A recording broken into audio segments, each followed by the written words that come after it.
It's Pete from Chief Homesteading, and I wanted to ask you guys, have you ever seen anything like this? Every year we get a lot of Japanese beetles. Those Japanese, they look like ladybugs. And ever since I got these lights in the garage, it just absolutely massacres them. So I really don't know what is causing them to kill the Japanese beetles, but it's kind of one of those things that actually works really good. I'll show you. So you can't see, but I bought those garage lights from the Dollarama. And if you have a bunch of ladybugs in the garage, you leave the light on overnight, and this is what you get.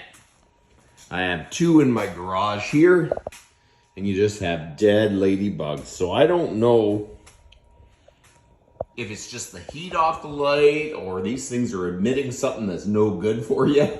But they definitely are better than any trap you could ever get for these ladybugs. So there you go. I don't know whatever these lights are giving off. Maybe it's not good for us either, but man, one night and there is a ton of ladybugs on the ground. So if you're looking at a way to get rid of ladybugs, if you go to the dollar store and get those garage lights, they are plenty effective.